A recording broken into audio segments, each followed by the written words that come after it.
Bon, on va parler de personnalité. Si tu t'en souviens, j'avais fait une vidéo expliquant que t'étais pas tout seul dans ta tête avec une métaphore. Mais t'avais jamais vraiment eu les explications théoriques. On va les faire au cours de vidéos qui vont suivre, mais d'abord on va commencer par la base, c'est qu'est-ce que c'est ta personnalité.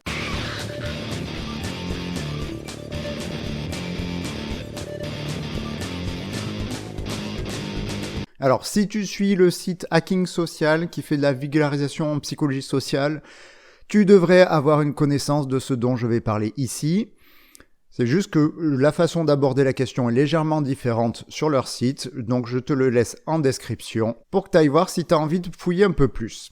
Bon, normalement, tu as dû croiser dans ta vie quelques classements ou tests de personnalité, allant de ceux de Picsou Magazine, où tu apprends si tu es plutôt vacances, surfeur ou dormeur, des tests de personnalité en fonction de ton aura ou de ton signe astrologique, de ceux surutilisés en entreprise comme le MBTI, ou ceux qui ont des bons milliers d'articles scientifiques les concernant, comme ceux tournant autour du Big Five.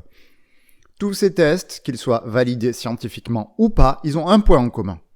Ils ont une vision identique de la personnalité qui fonctionnerait en traits, c'est-à-dire que l'on pourrait décrire quelqu'un en fonction d'attributs stables qui le constituent. Par exemple, en classant une personne en disant qu'elle est extravertie mais l'autre est introvertie.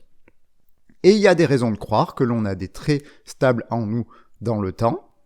Par exemple, le modèle de description de la personnalité le plus étudié, c'est le Big Five, qui te situe en fonction de ton ouverture aux idées originales, l'art, les émotions, l'extraversion, bon là tu comprends, la conscienciosité, c'est les capacités d'autodiscipline, d'organisation, l'agréabilité, c'est l'ouverture aux autres et la prosocialité, et le neuroticisme ou névrosisme qui concerne l'instabilité et la tendance aux émotions négatives.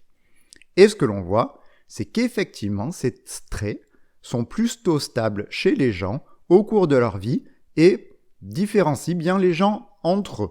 On peut très bien voir qu'il y aurait des gens plus ouverts aux nouvelles expériences que d'autres. Dans le genre, on a aussi le néo-PIR qui prend cette base mais qui calcule un paquet d'autres traits. Personnellement, moi je fais pas passer ces tests aux patients parce que c'est long et chiant et puis ils apprennent jamais grand-chose sur eux. Bon, donc on a des tests qui décrivent bien des traits de personnalité bien validés et utilisés dans plein de domaines divers et variés et dans plein de domaines de la recherche. Sauf que, je t'avais dit que c'était une façon de voir la personnalité, la voir entrer. Mais il y en a d'autres, avec d'autres théories, comme par exemple les théories situationnelles ou socio-cognitives, qui postulent que ta personnalité, elle dépend non pas de traits fixes que tu as en toi, mais qu'elle dépend de la situation que tu es en train de vivre. Et ces théories, elles reprochent deux grandes choses aux théories des traits. Que ce soit des théories validées scientifiquement ou des théories astrologiques. La première, c'est qu'elle n'explique pas du tout les gens qui ont des doubles facettes, comme le petit enfant sage devant ses parents, mais qui fait des saloperies dans le dos des gens, ou le gars sympa et intégré dans la société qui agresse des femmes dans la chambre. Ça explique même pas les variations naturelles que l'on a à l'intérieur de nous-mêmes, à l'intérieur d'une journée. Ça, c'est le premier gros problème. Deuxième gros problème, c'est que la plupart des classifications des personnalités, elles ont qu'un rôle descriptif. C'est-à-dire qu'on te dit juste ce que tu es, mais on te dit pas pourquoi tu es ça. Comment tu t'es construit comme ça. Et c'est un gros mystère que les théories des traits de personnalité ne traitent pas. Et ça, quand tu travailles en psychothérapie pour aider les gens, c'est particulièrement gênant parce que décrire la personne, c'est bien, mais en général, elle vient te voir pour changer, donc il vaut mieux comprendre ce qui se passe derrière les traits plutôt que d'avoir juste la description des traits.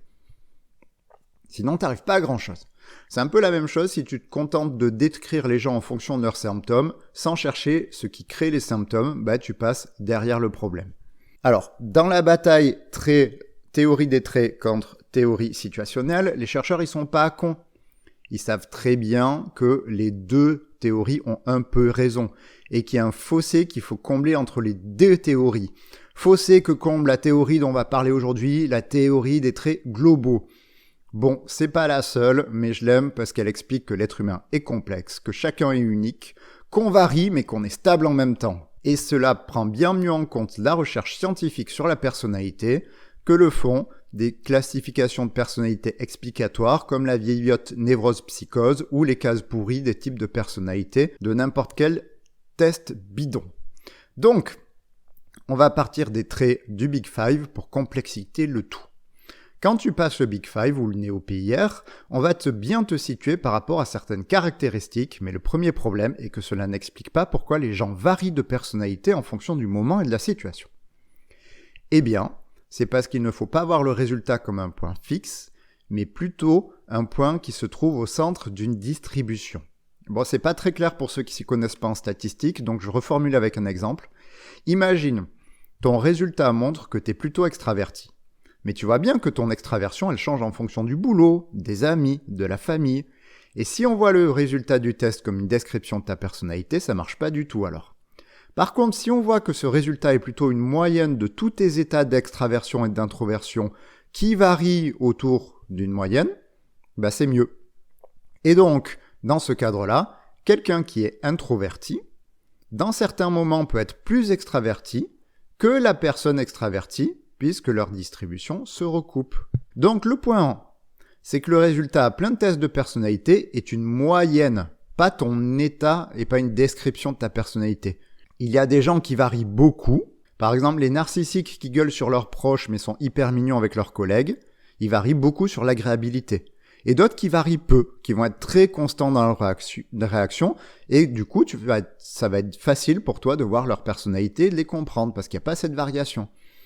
Les études ont tendance à confirmer qu'on varie bien comme cela et que c'est une donnée très importante de notre personnalité à quel point on varie. Par contre, ce n'est jamais pris en compte dans les tests de personnalité qui parlent des traits. Par contre, oui, d'un autre côté, les théories des traits, elles ont aussi un peu raison, parce que le centre de notre distribution et à quel point on varie, c'est assez stable dans le temps. Donc quelqu'un qui est plus extraverti qu'un autre, forcément, si on regarde toute leur vie à tous les deux, eh bien, on va voir que 90% du temps, il est plus extraverti que l'introverti. Mais ça change rien que des situations ou des moments vont venir modifier cette personnalité. Donc, premier point à prendre en compte quand tu réfléchis à ta personnalité, tout ce que tu utilises pour te décrire va varier plus ou moins et tu ne seras pas le même toi dans une situation ou une autre, même si une moyenne va rester assez stable dans le temps. Maintenant, la suite va résoudre le deuxième problème, qui disait que les théories des traits, elles n'expliquent pas pourquoi on est comme ça et pourquoi on va varier dans certaines situations. Eh bien, selon la théorie des traits globaux, on a donc bien une moyenne de nos attitudes mais qui varie, et cette variation va être expliquée par des processus dont parlent toutes les théories situationnistes. Donc, pour le dire plus vulgairement, tu as bien une moyenne de ce que t'es qui te permet de dire que tu es plutôt ça ou ça, mais la situation ou ton état va t'amener à varier, et le curseur de ton trait, il va changer selon certains facteurs, qui ne sont pas les mêmes selon les différentes théories. Pourquoi moi je choisis la théorie des traits globaux ? Parce que c'est celle qui se rapproche le plus de toutes les théories que je connais. Donc tu trouveras des ponts avec plein de théories dont j'ai déjà parlé, notamment sur les vidéos sur la dépression, les agressions et les pathologies psy. Donc première chose qui fait que tu varies selon la théorie des traits globaux, c'est l'interprétation de la situation. Interprétation qui dépend des infos que tu as. Par exemple, tout accuse ton cousin de vol de ton cookie. Donc ton niveau d'agréabilité envers lui va baisser, mais tout d'un coup il a un alibi, ton agréabilité remonte. Et là tu fais le pont avec la dépression ou l'anxiété sociale, où des pensées où tu te flagelles font grave baisser ton niveau d'extraversion et vont t'isoler plus. Ou alors avec la culture du viol, qui va faire baisser le niveau d'agréabilité de l'agresseur envers la victime, même si ça va être une personne très agréable quand il n'est pas en situation d'agression sexuelle. Évidemment, il y a des rétroactions car ta personnalité va influencer ton interprétation de la vie qui en retour va faire varier ta personnalité. Le deuxième processus qui fait varier le curseur, c'est ta motivation, c'est-à-dire les objectifs et les états mentaux que tu souhaites atteindre qui vont influencer ton comportement. Par exemple, tu souhaites devenir orthophoniste et il y a un concours à passer. Tu vas donc devoir pousser au max ton niveau de conscienciosité pour augmenter tes chances d'y arriver. Alors que ton appart est dans le bordel et t'es pas du tout consciencieux et organisé avec ton appart. Par exemple aussi, tu es pas très extraverti, mais tu dois te vendre pour un entretien d'embauche, donc tu vas pousser le curseur plus haut d'extraversion. Par contre, tu vas le pousser plus bas en face de gens que tu estimes car tu veux éviter d'être mal jugé par eux. Et le fait de savoir ça ouvre la porte à la compréhension de plein de problèmes psy. Imagine un gamin qui est dans une famille où les résultats sont importants et qu'il faut donc passer plus de temps à bien étudier tout par cœur. Parce que c'est la méthode de la famille étudier par cœur. Un enfant qui peut avoir ce niveau de conscienciosité, il va bien s'insérer dans la famille. Un enfant qui par contre arrive au bout de ce qu'il est capable de fournir, va souffrir parce que la famille va lui demander de sortir trop loin de ses capacités en termes de personnalité. Est-ce que ça veut dire qu'il doit accepter la merde et avoir des mauvaises notes? Non. Mais ça veut dire que l'idée d'étudier par cœur et d'être très consciencieux n'est pas la solution qu'il a dans sa personnalité pour pouvoir réussir. Et il faut s'adapter. Et là, ce qui est important avec ces théories, c'est que ça vous trouve plein de discussions parce que parce que la société va proposer des solutions et des stratégies de vie qui vont convenir plus ou moins à certains types de personnalités. Pour les agressions aussi, c'est extrêmement important parce que comme on a vu dans la vidéo sur pourquoi on est violent, quelqu'un de très sympa peut devenir très violent à certains moments. C'est parce que ses motivations dépendent de la situation. Par exemple, une personne contrôlante avec son conjoint, car il cherche sa stabilité affective, en contrôlant ses proches, ne sera pas du tout contrôlant avec d'autres personnes car il n'a pas besoin d'eux pour assurer sa stabilité affective. Après, il y aurait des processus d'homéostasie qui joueraient sur ta personnalité. Par exemple, si tu as trop tiré sur ton côté social, tu vas rééquilibrer avec un peu plus de repli sur toi par la suite. Ce qui est bien avec cette idée, c'est que l'on peut insérer des processus homéostasiques de ton corps, comme quand tu as faim ou que tu as sommeil, où ton corps va adapter ta personnalité pour regagner un état de stabilité. Comme les gens par exemple qui s'énervent parce qu'ils ont faim, ou les gens qui vont se mettre à rien foutre parce que leur organisme envoie le signal qu'il est temps d'aller bouffer et d'arrêter de travailler. Un autre processus, c'est les processus temporels, évidemment parce que ta réaction elle dépend de tout ton passé, de tes apprentissages. Si tu es dans une famille qui apprend la variabilité et différentes stratégies, tu seras plus variable. Si tes traumas, tu seras plus activé dans un mode donné quand ton trauma sera rappelé. Mais aussi il y a des processus dynamiques. Par exemple, quand tu es introverti en début de conversation, car ta motivation est de tester le terrain avec une personne, mais que tu te lâches plus dès que tu as vu que la personne était sympa. Et enfin, les auteurs de la théorie disent qu'il y a une légère part de hasard, des fois on varie sans trop de raison. Donc c'est très important en fait, ces théories et de mélanger les théories situationnistes et de trait, parce que ça permet de comprendre qu'en fait, même si deux personnes ont les résultats identiques à des tests, ils n'auront pas du tout la même personnalité. Parce que d'une part, une personne peut varier beaucoup et l'autre pas. Et en plus, selon la situation qu'ils vivent, ils peuvent ne pas avoir la même réaction. Par exemple, une personne peut être très extravertie à son boulot, mais introvertie ensuite quand elle rentre chez elle. Une personne autre peut être l'inverse. Elles auront le même test de personnalité, mais au final, ce ne sera pas du tout la même personne que tu auras en face de toi. C'est aussi important pour expliquer certaines représentations qu'on a de la personnalité des gens et d'expliquer comment la culture te façonne. Par exemple, dans les études scientifiques sur les différences hommes-femmes en termes de personnalité, ce qu'ils voient, c'est quand les différences au Big Five sont minimes. Et encore, les chercheurs disent qu'elles sont minimes et qu'elles sont sûrement exagérées. Parce que dans la recherche, quand il y a une expérience qui dit qu'il n'y a pas de résultat, on a tendance à pas la publier.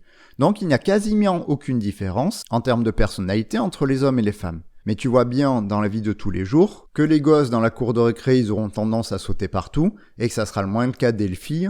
Donc la différence, elle vient pas d'une certaine nature qu'ils auront entre eux, mais comment la culture va venir apprendre à varier et comment tu dois varier en fonction de la situation. Donc si on résume ta personnalité lorsqu'on te parle de personnalité parfois, on te met dans une case qui ne veut déjà absolument rien dire, parce qu'il n'y a pas plusieurs types de personnes sur la planète bien différenciés et plusieurs types de personnalités bien différenciées. T'as aussi même des tests validés scientifiquement qui te placent sur un spectre, mais qui ne résument encore pas ta personnalité. Parce que celle-ci, elle varie en fonction de plein de facteurs différents. Et c'est donc impossible de résumer ta personnalité, et c'est pour ça que te connaître te prend du temps.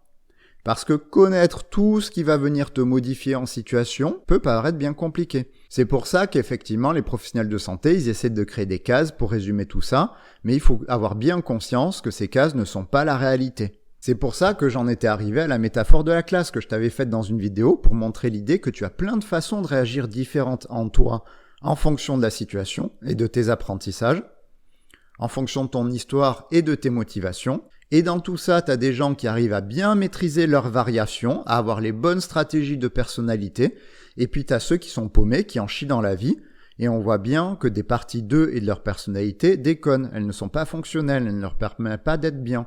Et là, dans la prochaine vidéo sur le sujet, on verra pourquoi, justement, des personnes arrivent bien à gérer leur personnalité, à mettre le curseur où il faut pour arriver à s'en sortir correctement, et des personnes n'y arrivent pas. Mais ça sera la prochaine fois parce que là, je suis plus du tout motivé à continuer la vidéo et j'ai envie de partir en vrille. En espérant au moins que la vidéo retour a permis à comprendre un peu mieux ce que c'est la personnalité. Voilà, bonne journée!